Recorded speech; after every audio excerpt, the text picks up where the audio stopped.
everybody. Welcome to another episode of What a Hell of a Way to Die. It is me and Nate back at it again. Nate, how are things? And I don't even know. Are you guys Brexited yet? Is Nigel Farage in charge? Has Theresa May been catapulted into the ocean? Well, supposedly Theresa May is supposed to resign the end of this week. There's going to be a Tory leadership challenge. Donald Trump has arrived in the United Kingdom for a state visit. There's a huge protest tomorrow, which I'm trying to finagle a way to get into. What else? So the recent EU elections were interesting, and without bogging down in descriptions, I think probably the funniest thing about the recent EU election is that there is a contingent of people who were so hardline Brexit, they refused to vote in the EU election because, in their opinion, we already left the European Union on March 29th, and so we've already Brexited. The EU isn't real anymore, so how can you vote in an EU election when it's not real? If that doesn't sum up a certain contingent or vintage of weird, insane British person, I don't know what does. Also, one point is that apparently the U.S. ambassador to the UK went on Andrew Marr's program on Sunday and said that for a U.S. trade deal, everything is on the table to include U.S. private companies getting a stake in controlling the NHS and privatizing healthcare, which has gone over very poorly here. So it's going to be an interesting week in British politics. I can't imagine anybody like that's not a person that is going to benefit on private insurance being like, yeah, that sounds like a good idea to get private insurance. Like the British, for all of its faults, for all of the faults in the UK, you can break your leg or you can get braces or something and it not put you in the fucking poorhouse or bankrupt you or something. Like I can't imagine anybody's like, you know what? I just don't like that. I would rather my healthcare be dependent on an employer. And not only an employer, but also like what kind of fucking drug deal they can finagle with a with a private insurance company to wit where I end up paying a lot of money out of pocket and they pay a lot of money out of pocket. Because I guarantee you, if you guys if Britain went to a private insurance company, it's not like suddenly taxes would be flowing back into the pockets of the British. It would just be more money coming away from you guys. Not only that, but I mean, I think that for one thing, the problems with the NHS stem from a shitload of austerity in this country, and also that there were moves made under Blair's government to privatize or at least bring private enterprise into the administration of like NHS trusts, which are sort of the larger headquarters of NHS regions and things like that. And the thing that's so insane about it is, I mean, people in this country are fucking living very poorly. The standard of living is quite poor for the average person. London is obviously an incredibly wealthy city, but the rest of the country is not. And the thing about it is that it would be, you can't even fathom when you see the level of deprivation that exists here. If you imagine that those people had zero access to healthcare without having to pay. I mean, in a country where I believe it's estimated that something like 40 or 50% of the adult population lives on a low enough income to qualify for a complete income tax exemption, which is at current exchange rates about $16,000 or $17,000 a year. That's their total income. Imagine them all of a sudden having to pay American insurance rates. I mean, Switzerland has a private health insurance system like the United States, but it's incredibly generous for what you pay, although you pay a lot. It's expensive, but salaries are really high there in every field. And, things like employer insurance requires them to cover all your health costs for things like if you get injured on the job, for example. My wife had this happen to her. If you get injured on the job wherever you are in the world, or rather, even if it's not on the job, but if you have a job, your employer has to cover everything. And as an anecdotal thing, her ex-boyfriend got injured doing something for his private business, and his payout from his insurance company required that he get something like 60 sessions of physical therapy for free. So in Switzerland, you have a private health insurance system. It's capitalist and shitty, but they aren't willing to put up with the hell world of American insurance. In Britain, you have an underfunded socialized medicine system, which works, but it's got serious problems because of the way it's being squeezed and carved away at the margins. America has the worst of both worlds. It's both incredibly bad outcomes and incredibly expensive. And of course, you can get like luxury outcomes for rich people, and they're the ones who make policy, so they think all is well. But the average person in America has shitty healthcare. And it's tied to their employer if they have it at all. So looking at that, I don't see how you could potentially sell this to Britain unless it's just packaged up in like we're raising a pint glass to toast the HMS racism, which is basically Brexit. So who even knows if there's any country on the planet dumb enough to sell off its socialized healthcare system just so it can be a little bit more racist? It's the British. All right. But I have no idea, so I'm not going to make any predictions. Where are you going to escape to next? I don't fucking know. I mean, Jesus Christ. I don't. This place is everything is dumb. That's all I can say. Everything is dumb, and I've just blissfully disconnected myself from Twitter because I've been having a ton of work to get done lately, and I just want to work and not look at the news and be disappointed with moronic dumb bullshit and the usual. Why did Jeremy Corbyn put poop in my pants? Fucking whiners from the right of the Labour Party who are constantly doing the same fucking shit, and a bunch of moronic journalists who all went to private school with them and all go to the same dinner parties as them, pretending to be outraged or pretending to not understand something that's patently obvious on its face. Like, performative dumbness is the national export in this fucking country. So, needless to say, we can talk American politics and veteran shit today, so I don't have to think about the big dumb island I live on. I was going to say, unfortunately for you, we run a podcast that is about dumb stuff in politics. So let's talk about a couple of things. So we haven't recorded together for about 2 weeks, but our big one today is going to be the USS McCain and President Wet Pants and his visit to Japan, and just what I think the biggest story here, because a lot of resistance Twitter and the big lib journalists and everybody is glomming on to the relationship between Trump or whatever. I got to tell you, this is more of a big public affairs story than it is anything else. So if you're not familiar, the president went to Japan to do a visit, and one of the, is it a destroyer? One of the boats out there is named the USS John S. McCain. It's not necessarily named after the senator. It's like named after his grandfather and father and him. Like, because the one thing that fucking dipshits like them can share is a fucking name. Everything else though, you got to pay. So there was a report that they sent out that the White House wanted them to like hide it or move it or cover it so that the president wouldn't be offended when he saw this thing come, the USS John McCain. So there was about, I want to say 72 hours of back and forth of not really knowing what was going on, because there was the, yes, they did it. No, they didn't. Yes, we did. The Trump, the president tweeted, it's like, I didn't fucking know anything about it. Whatever. It was just a really weird time trying to figure out what the fuck was happening. And then, like, from the ashes of long dormant Twitter, this CHINFO, the CHINFO, I can't. What did that stand for? I have no idea, to be honest with you. Yeah. So CHINFO is a Twitter account that chief information. Yeah, that sounds right. The Navy Chief of Information, an account that has been dormant for 5 years, suddenly came alive from Rear Admiral Charlie Brown, which on the surface I have been assured that is a real person. Rear Admiral Charlie Brown ends up tweeting out that that it's not like this, that it wasn't, there wasn't a thing that came, there wasn't anything. It's all fake news. He didn't say fake news. Thankfully, the PAO is not so fucking in the pocket of big Navy or big administration, I guess, to go that route. But he did like straight up say, well, no, we didn't get any of these requests. It turns out like 24 hours later, yes, they did get requests to do it, but the Navy just didn't do it. So it's very confusing what the fuck's going on here. And what it seems, Nate, what it seems like is that there was they were going out there, the president and all of his admin people are going out to Japan. They know that this thing exists out there. They sent in an informational. They said, "Hey, could you just move it, because we don't want to deal with it." And the Navy looked at it and said, "No, man, we can't move it. We're not going to do anything with it."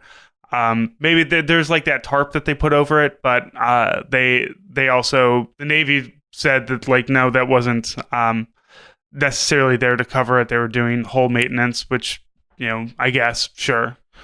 Maybe yes, maybe no, maybe it's swamp gas or not.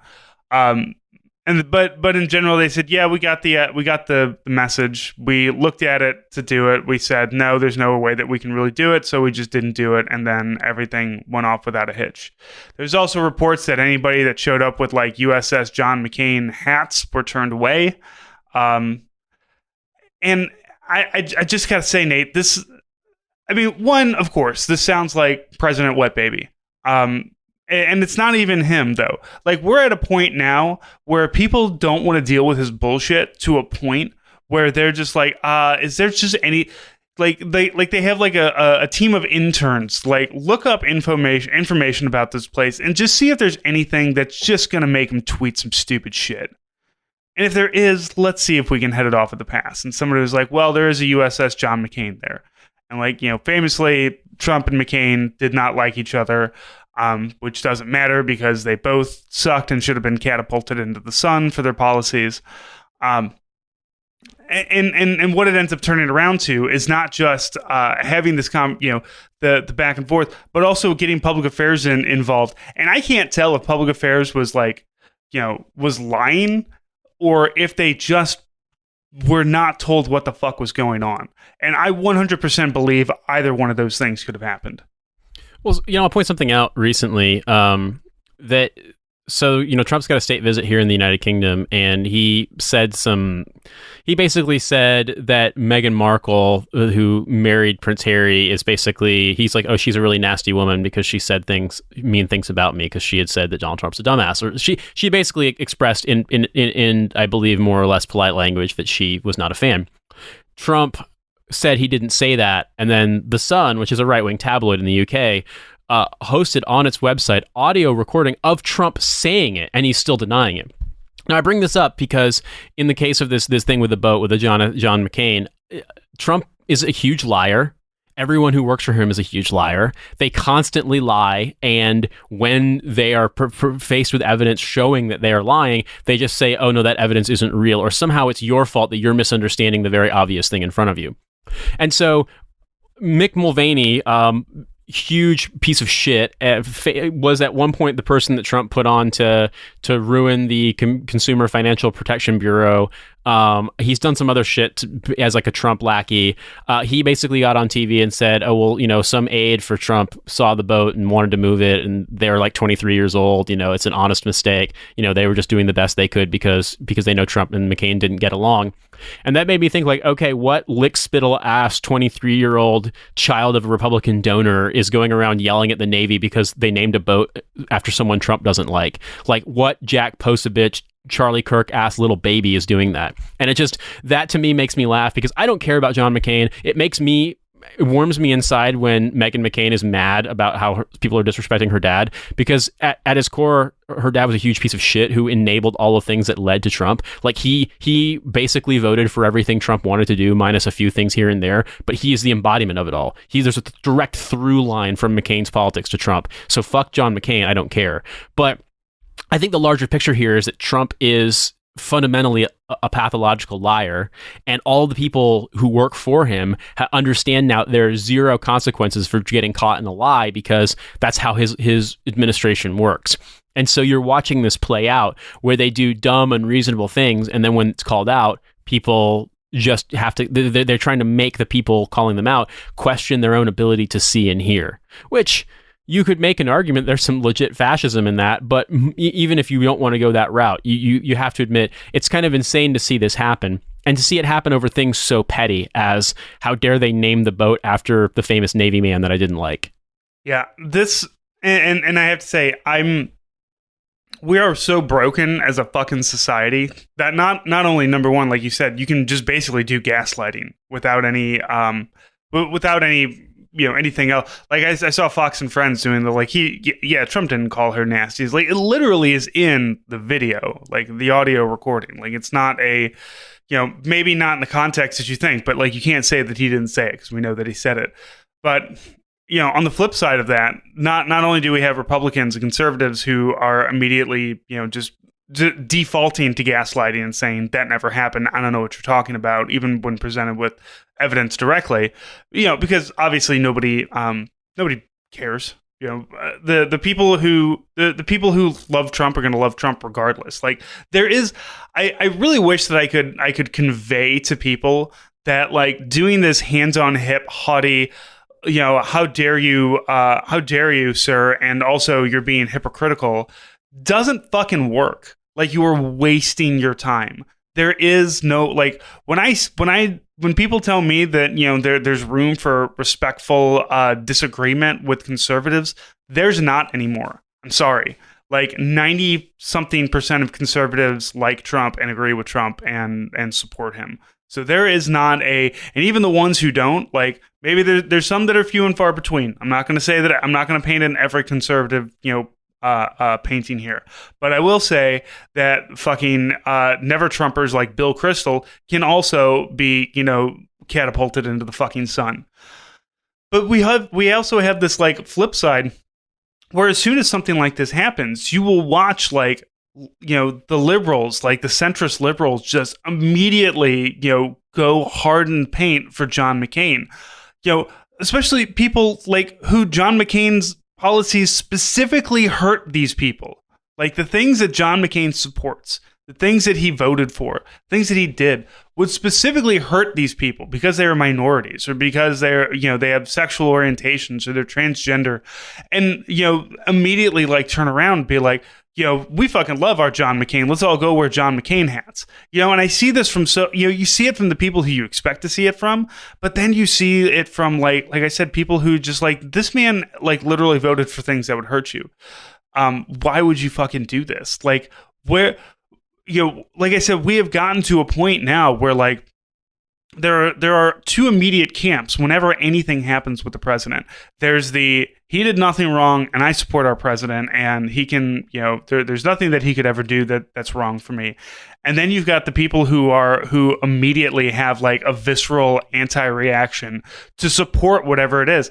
Fucking famously, the Krasensteins posted about how much they love the FBI. Go fuck yourselves.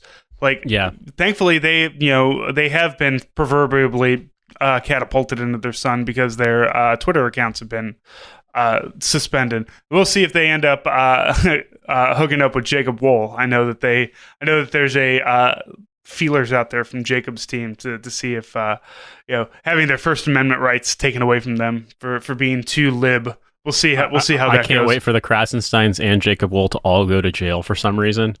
I mean, the Krasensteins, they should be in jail. They ran pyramid schemes like back in 2015 and shit. Like before they became, lib grifters who were immediate, reply guys on the president. They were literally like grifting people, just like Jacob Wohl was. So I wouldn't be surprised if they ended up teaming up. If there was like my question is, who politically is going to make the change? Is it going to be the Krasensteins giving up and going to the right? Or is Jacob Wohl going to suddenly, kind of do some sort of like socialist libertarian thing? He's going to finally get convinced by one of the people in the hipster coffee shops he hangs out in, and he's going to decide that actually maybe I like leftism. I don't know. I mean, I to me at least, there's this thread that you can follow through American politics, especially in the last 20 years, or at least since 9/11, in which the military is absolutely the civic religion of America. And I think that's only gotten egged on as you've watched this sort of like, okay, Obama won and liberals in the Democratic Party kind of pivoted towards embracing the military in a way that kind of obviates any criticism of what the military does and what America's priorities are when it's spending, when it says it can't afford free college for everyone, but the year-on-year increases for the defense budget are more than what it would cost to provide free college throughout the entire United States. Or, when they say they can't afford socialized medicine or even Medicare for all, in which, you still have private hospitals and things, but you have a single-payer system. But the amount of money that's been estimated to have been wasted or lost in Pentagon audits exceeds the 10-year estimated budget for such a plan. So when you look at things like this, the civic religion thing, it's interesting to me the extent to which this has become inflamed recently, because the military has always been kind of subtly right-wing since the Cold War, at least, but certainly if you watch the way in which the military reacted to President Clinton's presidency, there's always been a right-wing undercurrent, and not right-wing in the sense of like the grand kind of American tradition of right-wingerness, but a kind of like John Birch Society style insane conservatism, Rush Limbaugh conservatism, which started, in my opinion, with the sort of Clinton was a draft dodger thing and only got worse over time. And so it's interesting to me because after 8 years of the Democratic Party embracing the military and giving them a great big wet kiss on the mouth, you then start to see things like the Trump hats and the Trump patches, and Trump getting furious that there's a ship named after John McCain, and Trump, during the primary campaign saying, John McCain got captured because he's a bitch or whatever the fuck he said. And things along those lines that aren't necessarily a huge deal to most people, but they belie a kind of disrespect or a kind of brusqueness towards the military that, the kind of not being deferential in a way that everyone's been obligated to be deferential, that Democrats were obligated to be deferential during the Bush years, and Democrats decided to be deferential during the Obama years. And I think the thing that's interesting to me is that people always act as though like, sir, this cannot stand. This has gone too far. But the average person in America doesn't really give a shit. Like, people feel as though they ought to give a shit. People feel as though they should, they should feel obligated to be deferential and respectful, because that's sort of how it's pumped to us with, the flag ceremonies at every Pee Wee hockey game kind of things. But in the grand scheme of things, Trump isn't paying a political price for this because no one really cares. And the only people who are really getting outraged and, exploding diarrhea into their suits or whatever are the sort of professional media class, the people like Jake Tapper and people along those lines. Jake Tapper, who, much like Jacob Wohl's hipster coffee shop conversations, is constantly getting anonymous text messages from combat veterans saying the most insanely fascist shit, like be an American worth dying for. Specifically combat veterans, not the mail clerks that went overseas. I want to, Jake has to say is like this combat veteran. So, posted on Facebook that I follow, like, no, you don't. Yeah, but the guy who rotted your dick for venereal disease at goddamn Bagram Airfield or BIOP is also a combat veteran. Just because he or she never left the FOB doesn't mean they're not a combat vet. They get deployed to combat. They're a combat veteran. I'm a combat veteran. I was an infantryman, but someone who got deployed to like inventory a shipping container and never left the FOB is also a combat veteran. So who are these people that Jake Tapper is talking to? I don't know. But then again, Jacob Wohl never tells you what coffee shop. I was going to say, I want him to, I want to text him so he can say like, this combat veteran recently told me to eat his entire ass. Thank you, sir. This combat veteran said there must be something to look into with the sheer amount of money the U.S. government spends on birthday cake ever since Tom Cotton became a senator from Arkansas. We don't know if this is fraud, waste, and abuse, but it certainly can't be good. Yeah, I mean, I look at this stuff and it's interesting to me because it reveals, I think there's three things to look at. Number one, the insane amount of pettiness that Trump is willing to conjure up because he's just a whiny baby and incredibly thin-skinned, and whenever he doesn't get his way or someone disrespects him or just someone stands in his way, he has to, cry and explode diarrhea on his golden toilet. Number two, the extent to which everyone in his orbit, no matter what they're standing, is obligated to lie in order to stay in his good graces. Like, they will lie and gaslight until they literally run out of breath, because that's how Trump works, that's how his organization works, and all of it is this great big confidence scheme. So you butt up against reality, and much like other moron tin pot dictators, Trump demands that you ignore reality and bend, your perception to his particular mood. And number three, I think the most important point here is that Mick Mulvaney can suck my dick. I mean, fuck Mick Mulvaney. Fuck everything he's ever done. If you know his email address, let me know, because I want to send him an email. Just call him, fuck Astney or something like that. But when he said this is much ado about nothing, complaining about people reacting to this demand to move the USS McCain, I think he's got a point, but not for the reason he thinks. He's correct, but not for the right reason. This is an example of a thing, a petty, moronic, mean-spirited thing that Trump does, getting massively blown up and you know lent outside lent outsized importance solely because it has anything, even the slightest thing, to do with the military. And you know, I think Trump is proving something unintentionally, but still valid, which is that just like everyone assumed you'd pay a political price for racism and you couldn't run an openly racist campaign until Trump, you know, pulled the Netanyahu in America and just went full racist and won. They also say you can't just disrespect the military and be contemptuous of the military. The fact is, if you're on the right, you absolutely can. You absolutely can. And I mean, to be fair, they've been doing this since Obama, but only towards like gay soldiers. But basically Trump proves them wrong, because Trump can bankrupt all of their boat dealerships and they'll just be like, let me be racist, Dad. Thank you, Donald Trump, for saving white America. You know, those people who showed up in Alabama in 2015 and looked like haunted fucking butter sculptures holding the signs that say, thank you, Lord Jesus, for President Trump, back before he was even the nominee. Those people don't look at him and say, oh, I wish he was more deferential towards the military. They just see him as the God Emperor. I mean, you're right. The only people who care about these things are those of us who have the online brainworms of being constantly on Twitter and being mad about everything. You know, in general, everybody's just happy they can do racism out loud again. You know, they were always doing racism out loud, but now they can feel bold about it. Like, it's not now they have something they can respond to all of those Facebook, you know, stories that they've seen that make them really, really angry, that they don't realize are just completely made up bullshit. Yeah. Well, let's go ahead and pivot away from our president and go down the line to a wet-brained congressman. You know, friend and fan of the show, Representative Duncan Hunter, is back in the news again. Nate, he is indeed. So, Duncan Hunter, who was recently revealed, diverted over $250,000 of campaign funds for his personal enjoyment, or you know, the enjoyment of him and his wife. A famous vaper, a famous gamer, a famous really, really smart guy, went on the Barstool Sports podcast and voiced his support for Eddie Gallagher, a Navy SEAL who we've discussed in detail on this show, who was so insane that he was reported for war crimes by his fellow SEALs. For context, that's like, you know, if you created anthropomorphic sharks that lived in the ocean and ate people, and one of them was like, I think this person's a little too bloodthirsty. I mean, literally, it's just...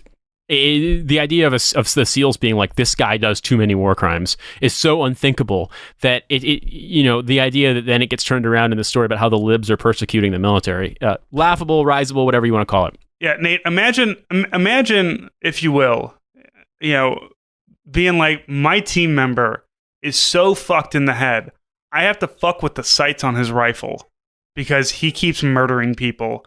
And I would rather him not murder people than have an effective team member. Like, that's where Eddie Gallagher's at. So anyway, Eddie Gallagher was on video murdering a child, called in airstrikes on mosques because he just hates Islam, shot girls with hijabs because he could, and is facing charges for this. As a result, every right-wing, smooth-brained moron in America, but particularly veterans, are convinced that this is just the libs not understanding our brave warriors. Anyway, Duncan Hunter went on the Barstool Sports podcast and basically ran his mouth about a bunch of things, whining and complaining about Pogue units, about how people don't understand what it's like to be in combat, blah, blah, blah. Basically, he is, like many people, the literal spirit of extra duty just conjured up. He's NCO who got a DUI, leading a bunch of privates who got DUIs, complaining about everything and dipping and drinking 36-ounce monsters.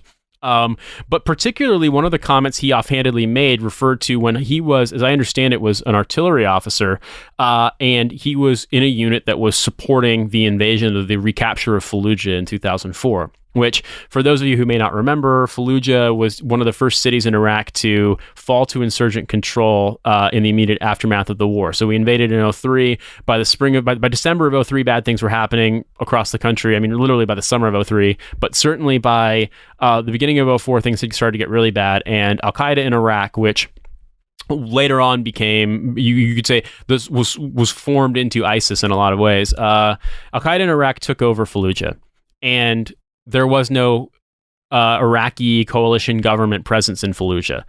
So in the immediate aftermath of the 2004 election, They waited until after the presidential election was complete, knowing that the casualties were going to be high. The U.S. recaptured Fallujah. And this led to some of the most intense fighting that, any military units had seen in decades. In Hunter's case, because as I understand it, he was an artilleryman, he was supporting the ground units. And as he said in a quote from this Barstool Sports podcast, quote, "I was an artillery officer and we fired hundreds of rounds into Fallujah, killed probably hundreds of civilians, if not scores, if not hundreds of civilians. Probably killed women and children if there were any left in the city when we invaded. So do I get judged too?" You should, bitch. Yeah, I mean, they're extremely bad, as the story says here. I mean, look, the thing about, the Battle of Fallujah was, obviously they allowed people to leave. They basically told civilians to get out of the city. They gave them an ultimatum. That doesn't mean that those people all left. That doesn't mean that it was okay. But I think that what Hunter did, or what he claims to have done, is fucked up in the sense that the war in Iraq was a disaster, and at that point, they were using white phosphorus rounds in shooting into civilian areas. They were doing all sorts of horrible shit, and I mean, ultimately, it was for nothing because they recaptured the city only to watch it fall to ISIS later on. And the war in Iraq has accomplished absolutely zero. It's just led to a bunch of people being really fucked up for life, if not dead.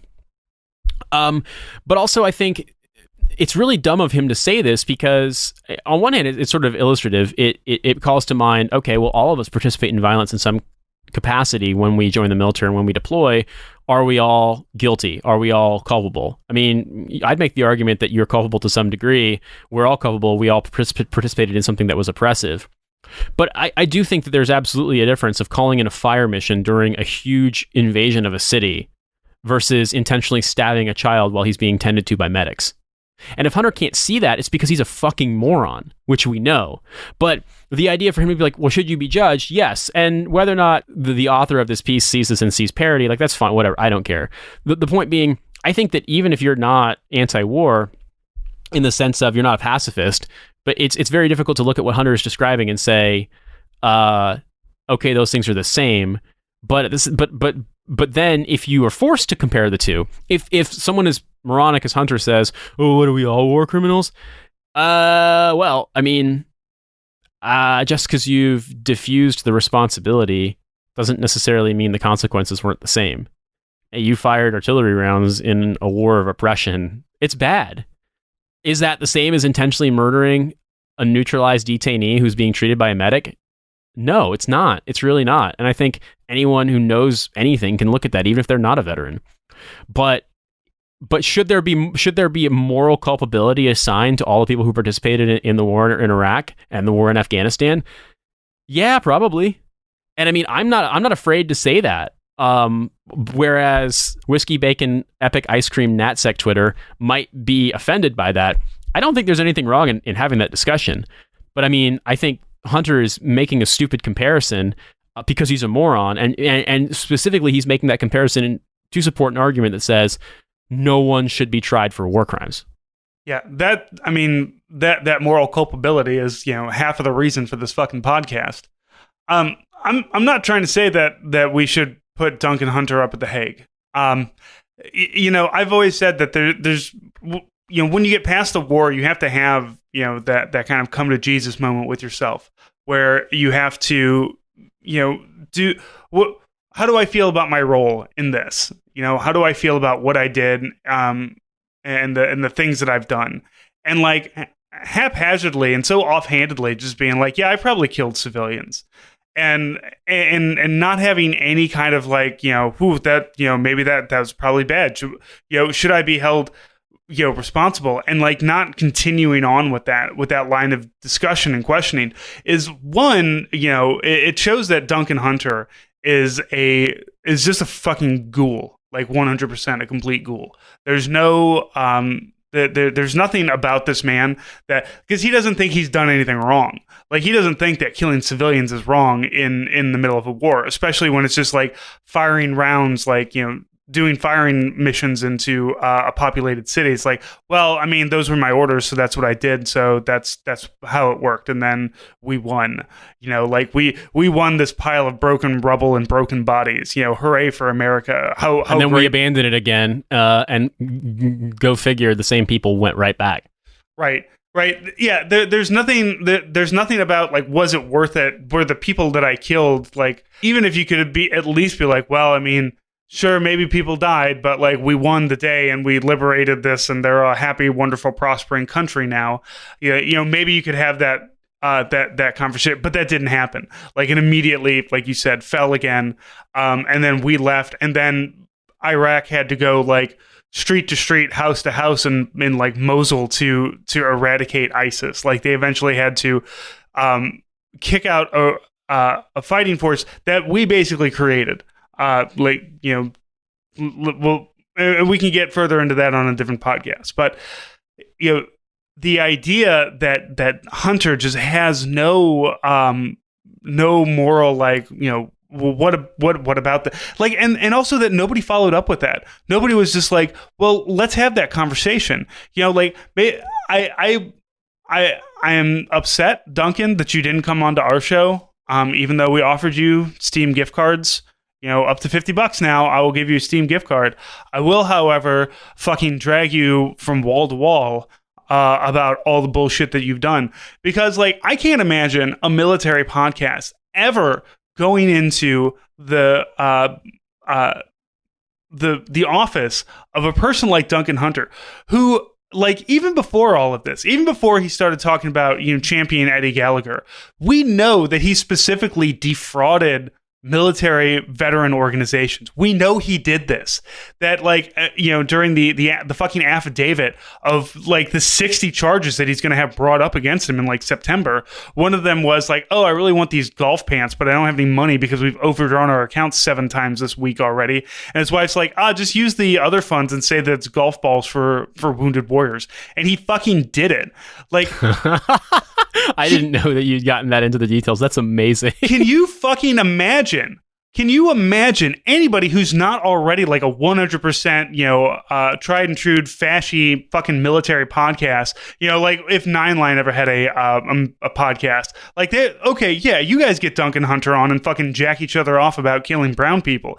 But like, I can't imagine anybody who tries to like maintain any kind of like journalistic or neutrality, or like, oh, well, I mean, we did say that, you know, ooh, that's not how we do things in the military. It fucking is. Like, I don't know who the fuck has lost their goddamn mind over a Barstool. I don't know who the fuck, like, this is the first time Zero Blog 30 has really come across my fucking radar. But then, you know, to see other people say like, well, you know, we should respectfully, you know, have these conversations. No, fuck Duncan Hunter. Like, if you want to say we should respectfully have these discussions with people who have different disagreements about how we should spend tax money, fine. I can do that. That's fine. If you want to have a fucking discussion about a man who has literally defrauded veterans organizations, whether or not you believe in like veterans organizations, whether or not you think that these things should be, you know, if you're some fucking insane tanky and think we should all be hanged, I don't give a fuck. But I cannot imagine any normal human being, you know, who would like spend 10 minutes Googling anything about Duncan Hunter and being like, we should have a respectful discussion with this guy, and not instead like immediately like showing up like with an entire like, you know, tray of milkshakes to just fucking dump on the guy and then just start screaming at. Like, I can't fucking imagine it. And like, this is where that fucking polite discourse has gotten us, where everybody thinks we have to be polite, and I'm fucking done being polite about people like that. Like, I can't fucking deal. I can't deal with that, and I can't deal with people who defend, you know, being kind and nice to a person like that. Well, and that's the thing too that I think makes me really upset about this whole process, is that if you look at what he's defending when he's become this, you know, outspoken defender of Eddie Gallagher in the same way that Trump is, he's basically saying nobody deserves even the most basic, you know, humane treatment as a human being unless they're American, and none of the crimes committed against these people, against Iraqi civilians, against Iraqi combatants even, matter. None of these people have any intrinsic worth. And as a result, you are actually committing a criminal act by daring to prosecute someone for war crimes. It makes me so mad because, look, I mean, I haven't watched the video of Eddie Gallagher murdering this child, but I've seen stills of the video, at least so you can see how young this ISIS fighter is.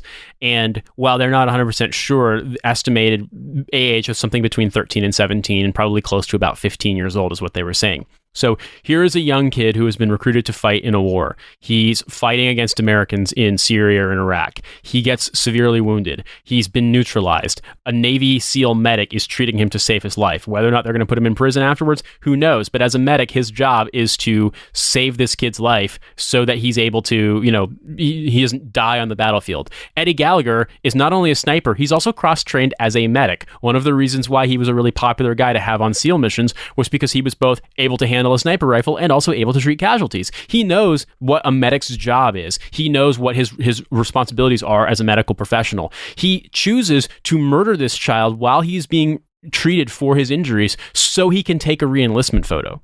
The only thing he cares about is number one, I want to test out this knife that I made myself. Number two, I want a cool re-enlistment photo with a dead kid. So he kills him.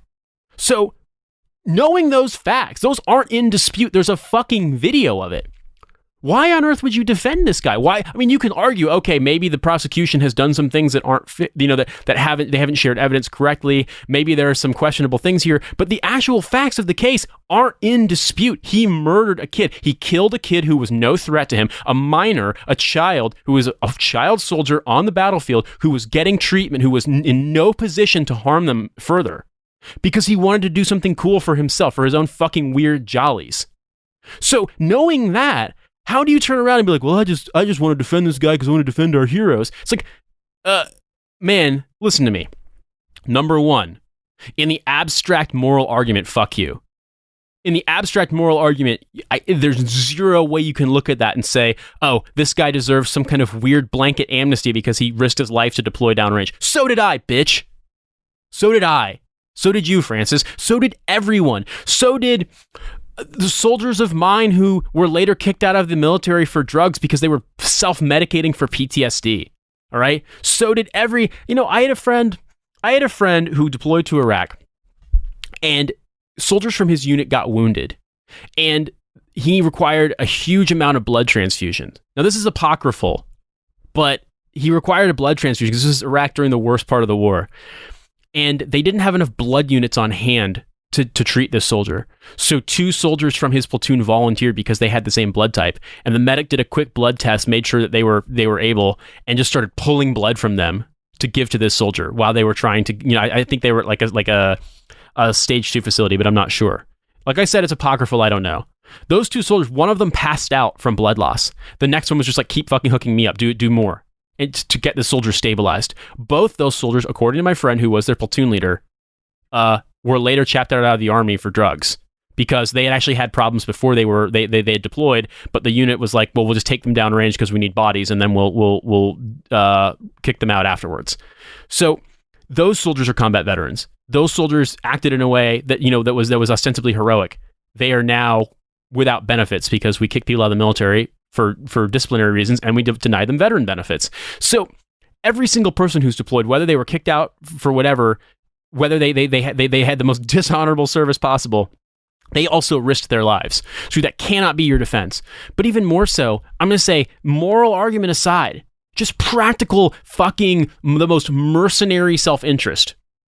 If this is how we treat people on the battlefield, and this is what we let them get away with, and we make our justice system into this fucking absolute joke, our military justice system, when it comes to prosecuting war crimes, more of a joke than it already is, considering how rare it is someone actually goes to the wall for something they did downrange. The next time any insurgent group or any other combatant on the battlefield has an American soldier in its possession, watch for them to get murdered live on fucking YouTube. Because we've already demonstrated how seriously we take it. Why on earth would they respect anything? We don't. We don't care. And Duncan Hunter, a literal representative of our government, is going to go to bat for this guy and say, well, actually, if you want to accuse him of war crimes, then maybe you should accuse me of war crimes. Okay, fine. Maybe we're all guilty of war crimes, idiot. Yeah. I can't even fathom the logic of this fucking scumbag. Yeah. And the entirety of that podcast that he was on. He also, to take care of your buddies, he wants to do like a 30-day amnesty, like where you come home from war and you get like 30 days of free crimes and shit. Like, and not necessarily like capital murder, but it's like, well, I mean, if you get hemmed up for driving while intoxicated, no. That's not in any way the way to fucking deal with these things, is to, let these people, like, everything that this man says is just fucking stupid. Like, I can't fathom it. I can't understand why anybody takes him seriously other than other, completely wet-brained dingbats that have completely lost their goddamn minds, or just love the troops so much that they're just like, yes, whatever for the troops, whatever you want to do for the troops. You want to let them do free crimes, cool. Give them a month of the purge, cool. Yeah, we'll do that. We'll give them whatever. Yeah, just kill more brown people for us. Like, I cannot fathom anybody, especially in the military, unless you are like already full on fash military, supporting that fucking doofus. But who knows? People love the president, even though he's shit for veterans too. So the fuck do I know? So much of it seems like it really is. I don't know. I mean, I don't want to like go down a sort of theoretical hole here, but it kind of feels like Trump and Duncan Hunter, like him, respond to the anxieties and outrages of people who get their entire worldview from weird SEO optimized Facebook like fake news stories. And Trump responds to the grievances of people who are convinced that, undocumented immigrants get free everything in America and black people get free everything in America, and that it's illegal to tell jokes, and that, Islam is creating no-go zones around the world, and so on and so forth. They believe this weird, hyper-controlled kind of alternate reality that's fed to them by obviously insanely irresponsible tech companies. And they vote for politicians and support politicians who speak to their imaginary anxieties that are ginned up and fabricated by a system that really just wants your eyeballs so it can make you see more ads, so it can make money. So Mark Zuckerberg can buy the entire island of Hawaii and just kick everybody into the sea. And so, in a way, I'm not surprised, because everything that Donald Trump does with regard to the military is based on the feedback loop between his constant watching of Fox and Friends and Fox and Friends understanding that they're the only show that Donald Trump watches, and so it's sort of a direct line to Donald Trump. And then Donald Trump's responses, which create more problems, which then Fox and Friends has to defend vociferously through their own weird, disingenuous methods. And so it's just, I feel like I'm watching this spiraling, permanent feedback loop in which all of the sort of military culture warrior stuff that people like Duncan Hunter and Tom Cotton and Donald Trump and I don't know, Lindsey Graham try to kick out there into the world. It seems like the military that they are concerned with and the military that they want to legislate in favor of and grant amnesty to and make all these arguments for regardless, that military is not the military that America has. That military is the military that Marine Todd served in. Like, everything about what they care about is this weird sort of triple forwarded grandpa email kind of, I don't know, it's like a dark and heartless Precious Moments figurine about the military. Does that make sense? Yeah. I want to see that now. As somebody who's been to the Precious Moments Chapel and seen what fucking dark and heartless really is, I want to see them actually try to do that. But you know what I mean, though, that like it's responding to an imaginary but at the same time perceived threat on the military or towards the military, a military that doesn't actually exist. They've sort of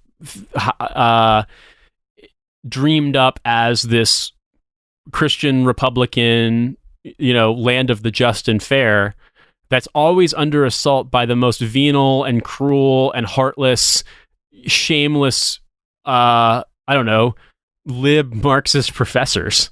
You know what I mean? There is this like weird perceived, like, there's one soldier and he is a square-jawed white dude who loves Jesus and loves America and loves guns, and nobody else exists. Maybe some other people exist when we need to show diversity. We'll put a Latino or a black soldier in the back, but for the most part, those people love Jesus and God and guns and America. Everything also, to be honest with you, those people lose their minds. I mean, like whenever there's something that involves that, they complain about how it's forced diversity. I mean, like if there's a monument to soldiers that includes black or Hispanic or Asian or Pacific Islander soldiers, doesn't matter. They're going to get mad and be like, "What's this PC bullshit?" Like.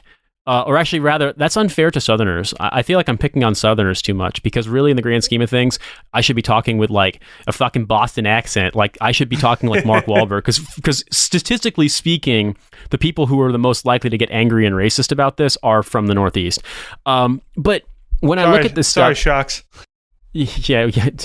I mean, Shocks is probably just going to criticize me for my terrible rendition of a Boston accent because I can't really do it. I mean, nobody can do it unless very few people can do it well. Even actors who are paid to do it in, the 18 Ben Affleck Boston movies that come out every year tend to do it quite poorly. Jeremy Renner's was not all that great in The Town, for example. But the point being here, they get angry about something that doesn't exist. But the consequences of what they react to, of how they react, create ripples that do actually affect people in real life, if that makes sense. Yeah. I mean, there, and that's, I would think is kind of just how this administration exists as is just get mad at a thing that doesn't exist.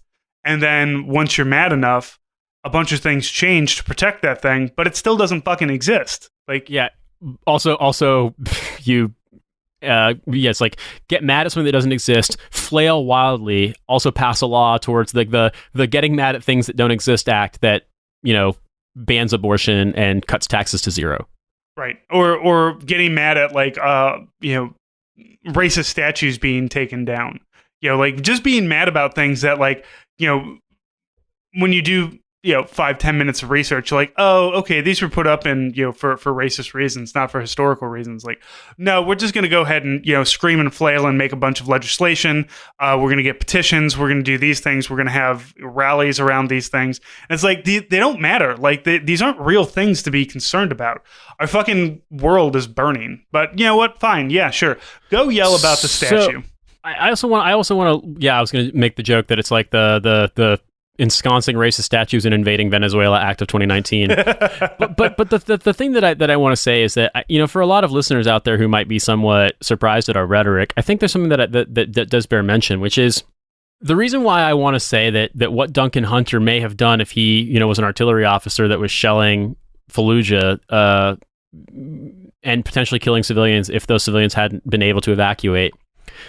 I do absolutely think that there are degrees of culpability. And the reason I want to point this out is that Duncan Hunter is an idiot, and he's going to say this kind of stuff to sound like a tough guy and a cool guy, and that basically to defend Eddie Gallagher, because he thinks if he can defend Eddie Gallagher and get in the good graces of Trump, then invariably when he goes to prison for corruption and embezzlement and all his various crimes, he thinks he might be able to get the same favorable treatment because he's also a troop and he's also a vapor and a gamer. But the reason why I feel like it's really important to draw this distinction is the same way where I feel like sometimes people can brush aside their terrible behavior by saying things like, oh, well, there's no ethical consumption under capitalism. Sure, but there are degrees. There's no ethical consumption under capitalism, but that doesn't mean you should drive a Hummer. There's no ethical consumption under capitalism, but that doesn't mean you should work for Goldman Sachs. And there's no ethical consumption under capitalism, but that doesn't mean that by both pressuring the huge polluters on our planet as well as changing our own lifestyles, you can't make an individual difference. You can't absolve yourself of personal responsibility, but obviously there are degrees, and there's a level of which you can affect things, and then there's also levels at which you can't. And I think the same goes for the military in the sense that should you feel some degree of responsibility for what you participated in? Yes. But I don't want people to think that I'm saying that there's zero daylight between Robert Bales and a person who deployed to Iraq and Afghanistan and did their job but didn't kill civilians, didn't explain away the murder of civilians, didn't look the other way when wrongdoing was taking place. Was the war wrong? Yes. Should you feel bad for participating in it? Yes, to a degree, just like we all do. I think we live with that, and honest people will admit that to themselves. But the reason why I don't want to say that those things are the exact same is because I think it plays into a really dumb sort of civilian understanding of the military, or maybe just a willfully ignorant understanding of the military. And it lends itself to this interpretation that kind of wants to handwave things. And the sort of like internet Maoist tanky version of this is that we're all guilty of war crimes and we should all be hanged. But I think the more dangerous one is when you start to argue this way, you, in a way, are kind of yielding ground to the kind of people who want to use the same kind of argument for the opposite end, which is that there's no such thing as war crimes. And those people are definitely out there. And those people probably have the name Stephen Miller. And the reason why I want to make this point is that to address systemically what happened and what is happening and what will happen in America and around the world because of America, you've got to take personal responsibility, but you've also got to acknowledge that the power of a system to do these ill deeds is greater than the power of any one individual. The reason why Duncan Hunter was in a position to shell potentially killing civilians in Iraq was because the U.S. invaded Iraq capriciously. The big crime is the U.S. invasion of Iraq. The smaller crimes, the sort of Russian nesting doll crimes within that big crime, are the individual acts of people, down to the point of from large things that units did because that was their mission, but that still killed innocent people or harmed the situation, all the way down to the individual acts of just like wanton cruelty and murderousness. But those individual acts should be punished vehemently and denounced. They're not the same as the larger acts, both in terms of individual responsibility and also in in terms of inevitability. Like, I guess the point I'm trying to make, if there's any one thing I can summarize it, is that you were in the military and you participated in actions that were unnecessary and cruel, that harmed people, that killed innocent people. That's no excuse to say it's okay to murder civilians wantonly. That's no excuse, because to me, that line has to be drawn. I didn't murder civilians. I didn't know anybody who murdered civilians in my unit. If I had known, I would have reported them. There was one incident in my unit where it sounded like someone might have gotten a little bit clever and tried to do something tricky like that, like that that did not, but could have potentially led to the death of civilians, and I reported their ass right away. Of course, nothing came of it because the units investigate themselves, but I reported them. Like, didn't make me any friends, we'll put it that way. There's a difference. And if you can't see that difference, then that's pretty fucked up, because Lord knows if John Bolton and Donald Trump and the rest of his people have any say, there's going to be a lot more murky ethical situations in which we're fucking tromping around looking for oil. And I don't know what the answer is. There's no easy kind of pat solution to this, but I really hope we don't go down the route of saying there's no such thing as war crimes. And there seems like there's a lot of fucking people chomping at the bit to do that. And that really frightens me. This isn't the first time that the American military has been okay with killing civilians. I mean, you know, we dropped nukes on Hiroshima and Nagasaki. That killed a shitload of civilians, and we didn't give them firebombed Tokyo. We firebombed Tokyo. We bombed German cities into dust. The city I used to live in Germany, every single building in that town was destroyed in 1945, and there wasn't a particularly large military presence there. They just fucking bombed Fort Simon and destroyed it. Yeah. So I mean, like, we've done that. So it's not hard to believe that we're coming around and being like, yeah, this is fine, because we've done it in the past, wantonly and with no apology either. Like, at no point in time would ever the military be like, yeah, sorry about, like, you know, being a part of murdering millions of people, but, you know, we had to do something to show that we were okay with murdering a bunch of people so that you would stop this war. I don't know, man. I've been in the Army for almost 20 years. I still don't fucking understand war. And maybe that makes me an idiot, or maybe that makes me smart. I don't know. All I can say, though, Francis, is that I definitely marked for a preview the segment in which you were yelling, because I was like, damn, this is angry NCO Francis voice. This is some good shit. It doesn't come out very often, man, but like I felt it rise up there a little bit, and I just kind of went with it. Yeah, I fucking hate Duncan Hunter so much, and I hate anybody. God, me too. I hate anybody that like treats him with kid's glove or thinks that he should be a respected human being and not like immediately shunned from all polite society. That's like that's honestly like I can't fathom it. So that's just me. You know, I've experienced the horrors of war in my own ways, and I've seen what American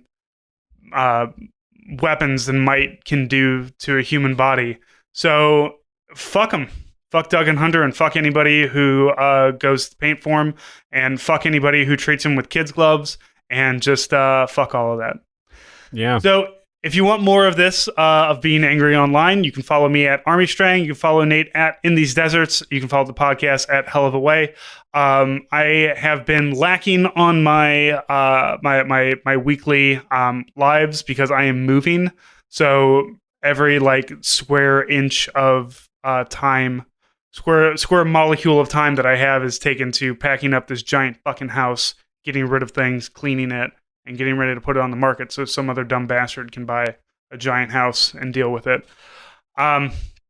So that should be coming back. Also, by the time this podcast is out, hopefully, fingers crossed, all of the zines and care packages will be in the mail. I'm sending out about 34 of them. So thank you to everybody who bumped themselves up to the $10 level for that. We are going to be doing it again in another 3 months. This one is coming not only with 2 copies of the zine, but you'll get a button, a magnet, and a patch. Now, a lot of this stuff will be available on the website once these go out. I'm going to start selling some of these things on the website. Basically, any leftovers that I have are getting sold, and then that just kind of that money dumps directly into financing the next zine and the next care package. So if you didn't get in on this, or if you just wanted maybe the patch or something along those lines, you'll be able to get those, and we'll put that information out a little bit later. I think that's really all that I have. Follow us, email us, let us know what you think. I always enjoy getting messages from people telling me how great I am for what I do. So always do that. And if you're a Patreon member, get into the Discord. We have a lively Discord with a lot of people in it. People from all walks of life jump in there, military and civilian, and having great conversations. So that's another great spot that you can check out. So that's all I have. Thank you, everybody, and we will talk to you next week. Yep. Have a good one.